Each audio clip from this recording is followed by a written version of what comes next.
Assalamualaikum warahmatullahi wabarakatuh. Selamat pagi semuanya para calon sahabat guru sekalian. Saya Chandra Widyarto selaku moderator dari kelompok 1. Selama beberapa menit ke depan saya akan membahas tentang mata kuliah Filosofi Pendidikan Indonesia, di mana mata kuliah tersebut akan dikumpulkan membahas tentang mulai dari topik pertama hingga topik ketiga. Nah, dalam materi ini akan disampaikan berdasarkan pada beberapa narasumber, di mana ada 5 narasumber yang akan membacakan tentang topik 1 hingga topik 3. Berikut pembahasannya. Oke, pada pertanyaan pertama kita akan menanyakan pertanyaan ini kepada salah satu narasumber saya. Yang pertama yaitu Bapak Hendy Gunawan. Selamat pagi. Assalamualaikum Bapak Hendy Gunawan. Selamat pagi. Bagaimana kabarnya Bapak Hendy? Alhamdulillah baik. Alhamdulillah baik ya. Oke. Ini Pak Hendy, saya ada satu pertanyaan yang ingin saya tanyakan sama Bapak Hendy Gunawan. Ya. Menurut Pak Hendy nih, bagaimana pendidikan di Indonesia sebelum dan sesudah kemerdekaan? Jadi pendidikan di Indonesia itu terus berkembang ya. Pada saat sebelum kemerdekaan itu ada berbagai macam pendidikan yang awalnya dulu itu pada zaman Hindu Buddha ya, sebelum ada Islam datang di Indonesia. Itu pendidikannya itu bersistem yang namanya gurukula. Gurukula itu sistemnya pendidikannya itu murid dan guru bersama-sama tinggal bersama-sama di pertama. Jadi pembelajarannya di sana itu tanya jawab. Ya, yang dipelajari itu agama, pastinya agama Hindu dan Buddha. Bahasa, ya bahasanya itu Sanskerta, bahasa Jawa kuno dulu itu ya. Dan ilmu kemasyarakatan. Jadi untuk menjadi masyarakat yang memiliki nilai yang dipegang dulu itu waktu masa hidup Buddha. Betul. Kemudian setelah itu ada pendidikan sebelum kemerdekaan di masa Islam. Setelah Islam datang di Indonesia, itu pendidikannya berubah lagi. Ada yang dinamakan pendidikan yang di pesantren, yaitu untuk orang-orang yang beragama Islam. Jadi pada pendidikannya itu mempelajari ada agama Islam, ada juga sastra Arabnya. Nah itu fokusnya dalam pendidikan di pesantren itu adalah mengajarkan pola hidup yang sederhana dan hemat agar mampu untuk hidup mandiri. Kemudian setelah pendidikan di masa Islam ada pendidikan di masa penjajahan Portugis. Jadi pada pendidikan di masa itu sistem pendidikannya itu berbentuk yang istilahnya seminari. Jadi seperti seminar gitu, yang diadakan oleh pemerintah Portugis. Jadi tujuan utamanya untuk menyebarkan agama, sebetulnya agama Katolik. Ya, jadi yang diajarkan itu membaca, menulis, berhitung. Sudah ada yang sederhana, betul, yang sederhana. Tapi tujuan utama pendidikannya adalah mengajarkan agama Katolik, menyebarkan agama itu. Kemudian setelah itu ada pendidikan di masa penjajahan Belanda. Jadi di masa penjajahan Belanda itu tidak jauh pendidikannya, yaitu mengajarkan menghitung, menulis, dan membaca juga. Yaitu, tapi yang berbeda pada saat itu diajarkan juga bahasa Belanda. Jadi menggunakan bahasa Belanda lagi, ya, istilahnya untuk bahasa pengantarnya, untuk menjelaskannya siswa itu menggunakan kepada siswa menggunakan bahasa Belanda. Ya. Kemudian setelah pendidikan di zaman itu masuk ke di masa penjajahan Jepang. Jadi di masa itu pendidikannya berubah drastis karena pemerintah Jepang itu menginginkan orang Indonesia untuk siap berperang dan bekerja untuk pemerintah Jepang. Jadi orang-orang itu diajarkan untuk berperang dan untuk siap untuk bekerja. Itu bekerja paksa itu ya, romusha. Jadi berfokus pada militer dan profesi. Setelah itu Indonesia masuk ke era kemerdekaan. Ya, ini di awal kemerdekaan pada tahun 1945 sampai 1950. Nah, pada saat itu sistem pendidikannya berubah. Jadi didasarkan dibagi menjadi 4 tingkatan ya. Pendidikan rendah, menengah pertama, menengah atas, dan pendidikan tinggi. Jadi pendidikannya sudah dibuka untuk umum, tidak untuk menjadi tentara, semua rakyat yang diperbolehkan untuk mengenyam pendidikan. Nah ini berubah lagi karena dulu itu kita dijajah, setelah itu kita kan merdeka, yang digunakan adalah bahasa Indonesia untuk belajar, tidak menggunakan bahasa asing lagi. Setelah itu kita pendidikan di Indonesia masuk di masa demokrasi liberal. Demokrasi liberal itu pada tahun 1950 sampai 1959. Jadi pada masa itu pendidikannya sudah dijuruskan. Jadi masuk pendidikannya itu dibagi menjadi dua ya. Yang dipegang sistemnya dikelola oleh pemerintah pusat dan pemerintah daerah. Jadi pada SMA itu dikelola pemerintah pusat, dan kalau SMP yang di bawah, SMP, SD itu pemerintah daerah. Nah, fokus pendidikannya itu sudah dijuruskan menjadi spesifikasi ya untuk pengetahuan dan teknik. Jadi ada dua yang digolongkan pendidikannya. Kemudian kita masuk ke pendidikan di masa demokrasi terpimpin. Nah, ini berubah lagi pada tahun 1959 sampai 1965. Jadi pendidikannya berubah lagi. Jadi yang digolongkan itu ada pendidikan jurusan ilmu sosial, ilmu pasti, dan ilmu alam. Nah ini jurusannya itu di SMA nanti. Jadi bertujuan untuk mempersiapkan masuk ke perguruan tinggi. Tuh. Kemudian selanjutnya masuk ke masa Orde Baru. Pada masa Orde Baru ini tahun 1966 sampai 1998. Jadi masa Orde Baru itu pendidikannya hampir sama dengan yang sebelumnya, tapi ada penekanan pada metode pengajaran dan asesmen cara belajar siswa aktif atau CBSA. Jadi penekanannya siswa harus aktif dalam belajar, bukan hanya guru yang menjelaskan ke siswa. Kemudian ada kebijakan pada saat pemerintahan Orde Baru itu harus siswa anak usia 6 sampai 12 tahun itu harus sekolah, ya. Istilahnya dulu itu kebijakan wajib belajar. Jadi untuk SD itu, iya, program wajib belajar untuk usia 6 sampai 12 tahun. Jadi SD. Jadi kebanyakan dulu anak-anak itu yang kecil-kecil itu pasti SD, lulusan SD. Tapi belum tentu masuk SMP atau enggak, ya. Tergantung keluarganya mungkin ya. Iya. Setelah itu kita masuk ke pendidikan di masa reformasi. Jadi pada tahun 1998 sampai sekarang ya. Sampai sekarang iya. Masa reformasi. Jadi setelah itu pendidikannya dikelola masing-masing daerah. Jadi ada yang namanya otonomi daerah itu. Jadi pendidikannya tidak dikelola pusat lagi, tapi daerah. Jadi masing-masing daerah berwenang sendiri sekarang ya. Betul. Perkembangannya seperti iya, perkembangannya sudah. Kemudian pada masa ini kurikulum itu sering berganti.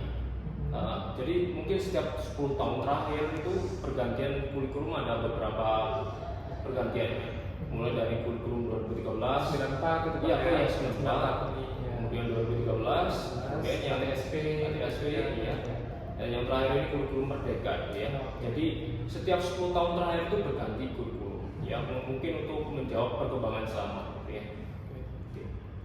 Nah itu kemudian pada zaman ini mulai meningkat kualitas guru ya. Pemerintah sudah mulai meningkatkan kualitas guru dengan mengadakan diklat, kemudian ada yang namanya pendidikan profesi guru. Jadi untuk menjadi guru itu tidak sembarang yang bisa ya. Harus ada pendidikan yang fokus ke guru. Apalagi sekarang sudah masuk di teknologi ya Pak. Iya betul. Jadi harus bisa aware sama. Ya. Jadi itu pertanyaan. Itu saja penjelasannya. Iya. Berarti intinya pendidikan berkembang ya Pak. Iya, Mulai dari Buddha, Portugis, Orde Lama, Reformasi, ternyata target belajar pun juga berubah Pak. Betul. Dari hanya menulis membaca, terus hanya untuk diperuntukkan untuk bangsawan, sekarang untuk rakyat semuanya juga bisa. Bahkan semua skill kemampuan juga dikerahkan. Ya. Untuk yang satu pertanyaan lagi, harapannya Bapak Edi untuk reformasi yang lebih pendidikan yang lebih jamur seperti ini seperti apa yang diharapkan? Untuk harapan saya mungkin pendidikan bisa ditingkatkan lagi kualitasnya, pemerataannya juga. Jadi saya harap semua daerah di Indonesia memiliki pendidikan yang berkualitas. Jadi gurunya berkualitas, siswanya juga berkualitas. Dan mudah-mudahan juga SDM-nya juga lebih berkualitas lagi. Iya. Terima kasih informasinya. Oke, selanjutnya kita akan berbincang dengan narasumber kedua yaitu Bu Ica Sumawardani. Selamat pagi, assalamualaikum Bu Ica. Waalaikumsalam.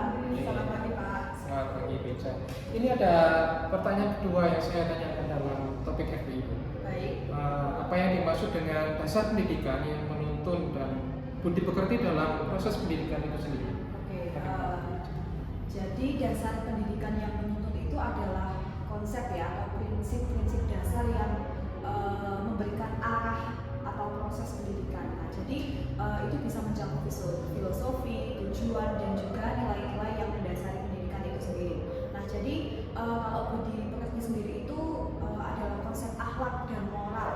Jadi itu penting sekali diterapkan kepada siswa dalam pendidikan karena ini meliputi nilai-nilai seperti contohnya kejujuran, toleransi akan umat beragama, akan budaya berbeda dan juga tanggung jawab. Nah, jadi kedua dasar itu sangat penting dalam membentuk individu yang berkepribadian baik dan juga nanti memiliki nilai-nilai yang positif yang diperlukan dalam masyarakat dan juga di dunia kerja. Nah, untuk kita sebagai calon guru sendiri itu memiliki peran yang sangat penting ya dalam proses menuntun dan juga memberikan nilai-nilai budi pekerti itu karena guru harus membantu siswa membangun keterampilan dan juga pengetahuan dalam proses pembelajaran yang efektif dan juga memberikan motivasi. Nah, jadi mereka juga harus menciptakan lingkungan belajar yang aman, positif dan juga menyenangkan bagi siswa ya supaya siswa itu tidak bosan dalam belajar dan juga memperkuat nilai-nilai budi pekerti itu sendiri. Nah, tapi selain itu juga guru juga harus memberikan umpan balik ya, jadi tidak serta-merta setelah memberikan pengetahuan tentang budi pekerti terus ada siswa yang pastinya melaksanakan dan tidak melaksanakan. Nah, jadi guru itu harus memberikan umpan balik kepada siswa tersebut. Jadi selain memberikan pengetahuan dan keterampilan, guru itu juga harus mempunyai komunikasi yang baik kepada siswa. Nah, supaya nanti tidak salah paham dan juga memberikan motivasi siswa dan membantu mereka mencapai potensi mereka. Nah, jadi kesimpulannya secara keseluruhan itu peran guru adalah memimpin dan memfasilitasi proses pendidikan yang menuntun dan membantu siswa membangun nilai-nilai budi pekerti dan nantinya ini yang paling penting mempersiapkan mereka untuk hidup sebagai warga yang berkontribusi dan sukses dalam masyarakat. Begitu Pak Chan. Luar biasa. Iya. Nah, yang saya tanyakan nih Bu Ica ya, apa selama ini apa sudah terrealisasi untuk kurikulum baru dalam hal menuntun dan mengarahkan peserta didik yang berprofil Pancasila seperti itu? Oke, jadi kurikulum Merdeka ini sangat lengkap sekali ya dan baik sekali, apalagi di situ dicantumkan profil pelajar Pancasila di mana di situ sudah mencakup nilai-nilai budi pekerti dan juga nilai-nilai yang positif untuk memberikan siswa itu supaya dia termotivasi dalam belajar. Tidak hanya itu, tapi siswa juga mempunyai budi pekerti yang lebih baik seperti itu. Terima kasih Bu Ica, Ya, pendapat terima dan kasih. juga beberapa kali informasinya. Semoga informasinya bermanfaat ya. Baik. Oke, di poin selanjutnya yaitu pertanyaan ketiga, saya akan mendiskusikannya bersama Ibu Hanifiah Alfitri. Selamat pagi, assalamualaikum Ibu Hanifiah Alfitri. Waalaikumsalam, selamat pagi Pak Chan. Gimana kabarnya Bu? Sehat selalu ya? Ya, alhamdulillah. Ya. Gini Bu, ada yang saya tanyakan di topik FPI ini ya. Tentunya di pertanyaan yang ketiga ini, mengapa pendidikan anak ini perlu mempertimbangkan kodrat alam dan kodrat zaman di zaman sekarang ini? Bisa Ibu jelaskan? Ya, baik. Jadi untuk dalam dunia pendidikan dan proses pembelajaran itu guru harus mempertimbangkan kodrat alam dan kodrat zaman pada saat itu. Kenapa? Karena dengan mempertimbangkan hal itu, dengan menyesuaikan dengan kodrat alam dan kodrat zaman, maka menurut saya pemahaman yang akan diraih oleh siswa itu akan lebih maksimal begitu. Nah, kodrat alam sendiri itu merujuk pada minat dan bakat siswa. Nah, kita harus mengetahui apa sih minat dan bakat siswa itu. Nah, ketika setiap siswa kan memiliki potensi tersendiri dalam diri sendiri kan, dalam diri mereka sendiri itu ada potensi di dalam setiap individu. Nah, tugas guru itu harus mencari itu. Caranya bagaimana? Biasanya itu sebelum pelajaran dimulai, guru itu melakukan asesmen diagnostik, asesmen diagnostik. Nah, itu untuk mengetahui minat belajar siswa itu seperti apa. Apakah siswa ini gaya belajar visual, audio atau kinestetik. Nah, seperti itu. Nah, ketika guru sudah mengetahui gaya belajar siswa, maka guru kan bisa memilih metode yang tepat untuk menyampaikan materi agar materi itu bisa tersampaikan dengan secara maksimal dan siswa juga paham dengan materi yang diajarkan oleh guru. Itu. Nah, untuk kodrat zaman sendiri merujuk pada perubahan-perubahan yang terjadi dalam dunia pendidikan. Yang contohnya tadi sudah dibahas sama Pak Hendi sebelumnya, ada sebelum dan sesudah kemerdekaan, karena itu teknologi perubahan-perubahan itu pasti ada. Nah, jadi sebagai guru itu juga harus mengikuti perubahan teknologi agar kesannya itu guru tidak kolot, tidak melulu. Kan kita sama siswa itu teknologinya beda kan ya, maksudnya di generasi kita itu beda, di generasi siswa itu beda. Makanya di sini guru juga harus mengikuti teknologi tersebut agar penyampaiannya itu juga jadi menarik, anak-anak senang, motivasinya anak-anak jadi tinggi. Contohnya ya dalam dunia pendidikan saat ini siswa itu sangat familiar dengan yang namanya sosial media. Contoh seperti TikTok, sering banget scroll TikTok kayak gitu. Nah, jadi di sini guru bisa mengemas media pembelajaran bahan ajar itu dengan media TikTok tersebut, entah itu guru menggunakan kayak slide atau infografis dan lain-lain aplikasi gitu ya. Nah, itu untuk memudahkan siswa memahami materi yang diajarkan. Jadi guru harus melek teknologi. Kalau misalkan ada alasan, saya udah tua gini ya, yang namanya tugas guru ya itu tuntutan ya, mau nggak mau ya. Karena kita kan sudah dijanji untuk mencerdaskan kehidupan bangsa ya, seperti cita-cita Indonesia dalam pembukaan Undang-Undang Dasar 45 Wah, mantap sekali jawabannya. Iya. Ya. Makasih penjelasannya Pak. Semoga bisa bermanfaat bagi semuanya. Ya, selanjutnya di poin keempat dari materi FPI akan dibawakan oleh narasumber keempat kita, yaitu Ibu Alivia. Selamat pagi. Assalamualaikum Ibu Alivia. Waalaikumsalam warahmatullahi wabarakatuh. Selamat pagi juga Pak Chandra. Ya, mana kabarnya? Alhamdulillah. Alhamdulillah. Semoga selalu semangat ya Bu. Begini Bu, ada yang saya tanyakan tentang terkait dengan materi FPI. Apa relevansi pemikiran tadi, yaitu pendidikan yang memerdekakan murid dengan peran guru sebagai pendidik, karena Ibu juga sebagai calon pendidik, seperti apa pendapat Ibu? Iya, kalau dari relevansi kan itu sama dengan artinya hubungan ya. Pastinya ada pendapat yang jadi antara dengan relevansi memerdekakan murid tadi. Jadi kita sebagai calon guru profesional di masa depan, maka dalam pembelajaran kita harus memerdekakan murid kita, yaitu memberikan hak mereka untuk berpikir kritis, terus seperti berpendapat, berkolaborasi, yang memberikan ruang kolaborasi seperti itu. Dan kita harus menghargai pendapat-pendapat mereka ketika pembelajaran seperti itu. Maksudnya ada relevansi atau hubungan antara memerdekakan dengan profesi kita yang akan datang menjadi guru gitu ya. Nah, selain itu pendidikan juga sebagai tujuannya adalah untuk memahamkan peserta didik kita tentang bagaimana dunia gitu ya, masyarakat, bagaimana terus mereka dapat bertindak secara mandiri, memahami nilai humanistik ya. Jadi pendidikan itu dikatakan menjelaskan dari Belajar Dewantara bahwasanya pendidikan itu memanusiakan manusia gitu ya. Jadi sehingga agar peserta didik itu dapat menjadi pribadi yang bertanggung jawab, memiliki sikap empati gitu ya.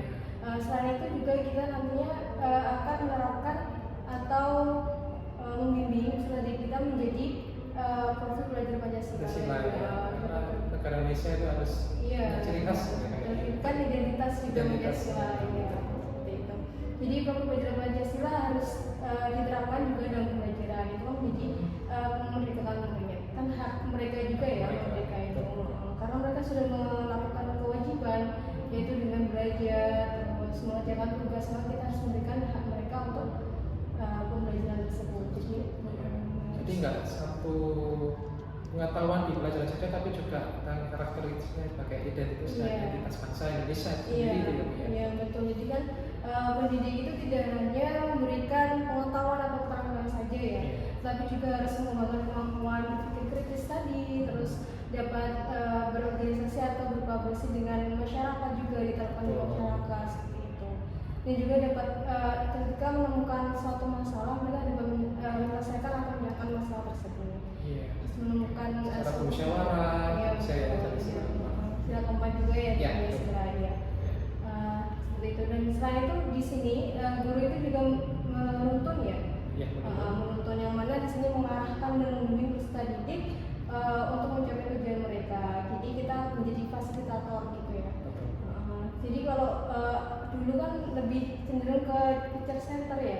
Kalau sekarang Ya, itu sekarang. student. Tapi tetap menuntun ya Bu ya. Iya, tetap sebagai menuntun. profil Pancasila tadi sebagai target. Iya, kalau tidak ditunjukkan maksudnya nanti mereka tidak Jam kosong. Ini jam kosong. Sesuai gitu ya, seperti itu. Ya, seperti itu Pak. Wah, mantap sekali. Terima kasih Iya, jawabannya yang sama-sama. mantap. Manusia sebagai entitas dan identitas bangsa Indonesia ini perlu diimplementasikan pada Islam. Oke, itu saja jawabannya. Terima kasih. Oke. Di poin selanjutnya adalah poin kelima dari mata kuliah FPI yang akan dibacakan oleh narasumber kelima, narasumber terakhir, yaitu Ibu Cynthia Deta. Selamat pagi, assalamualaikum Ibu Cynthia. Waalaikumsalam warahmatullahi wabarakatuh. Sehat Bu? Bagaimana kabarnya? Alhamdulillah baik. Alhamdulillah baik ya, semoga sehat selalu. Oke. Ini ada yang saya tanyakan Bu terkait dengan materi FPI, di mana apa sih yang dimaksud dengan identitas manusia Indonesia sebagai landasan kuat implementasi pendidikan di Indonesia sekarang ini? Bagaimana menurut jawaban ini? Menurut saya, identitas manusia Indonesia itu merupakan suatu ciri khas dari sebuah bangsa, di mana ciri khas dari bangsa Indonesia itu, bangsa Indonesia terdiri dari berbagai budaya, kemudian adat istiadat, kemudian ras serta suku. Selain itu, bangsa Indonesia ini dikenal dengan masyarakatnya yang sangat ramah, kemudian bertata krama, kemudian sopan santun yang tinggi serta rasa nasionalismenya yang tinggi. Nah, kemudian identitas manusia Indonesia ini terdiri dari 3 aspek. Yang pertama itu nilai kebinekaan tunggal ikaan, di mana meskipun masyarakat Indonesia ini terdiri dari beragam budaya, etnis ataupun suku, mereka tetap hidup dengan akur, kemudian dengan rukun. Kemudian aspek yang kedua itu nilai Pancasila, di mana setiap berperilaku atau bertindak, masyarakat Indonesia itu menjadikan Pancasila itu sebagai dasar ataupun pedoman mereka. Kemudian aspek yang ketiga itu ada nilai religiulitas, di mana hal ini berkaitan dengan bagaimana manusia Indonesia itu mempercayai sebuah keyakinan atau agama, serta bagaimana manusia Indonesia ini berhubungan dengan Tuhan mereka masing-masing. Kemudian salah satu cara untuk melestarikan identitas masyarakat Indonesia itu dengan cara setiap sekolah atau setiap jenjang di sekolah itu mengadakan sebuah pekan budaya, di mana pekan budaya itu terdiri dari berbagai perlombaan seperti perlombaan tari tradisional, musik tradisional, kemudian ada pameran mengenai makanan ataupun baju tradisional masyarakat Indonesia. Ya, dalam melaksanakan kegiatan pekan budaya itu juga setiap siswa menggunakan pakaian tradisional Indonesia seperti pakaian adat Jawa itu seperti apa, kemudian adat Bali itu seperti apa, mereka bisa menggunakannya di pekan budaya tersebut. Nah, seperti itu Pak Jan. Wah, menarik sekali ya, ini contoh dari implementasinya dari 3 aspek tadi ya, Iya. diputuskan dari pekan-pekan budaya tadi. Oke, jawaban yang sangat-sangat berguna bagi semuanya. Terima kasih informasinya tuh. Oke, terima kasih. Pemirsa sudah mengikuti acara kami di podcast kami selama beberapa menit ini. Ternyata dari 5 sumber tadi kita bisa mendapatkan poin-poin penting. Yang pertama yaitu terkait perkembangan pendidikan Indonesia, yaitu dimulai dari Hindu Buddha hingga reformasi, dan juga bagaimana implementasi dasar pendidikan menuntun dalam proses pendidikan, serta bagaimana pengaplikasian kodrat alam, kodrat zaman yang bisa mengantarkan didik sebagai identitas dan entitas bangsa, dan juga bagaimana implementasinya seperti dikemukakan oleh Bu Cynthia tadi terkait dengan bukan budaya ataupun juga di dalam implementasi sehari-hari dalam kegiatan pembelajaran. Oke, semoga informasi ini bermanfaat bagi semuanya. Silahkan bisa berdiskusi dan bertanya jika ada kekurangan atau tambahan yang lainnya. Terima kasih. Assalamualaikum warahmatullahi wabarakatuh.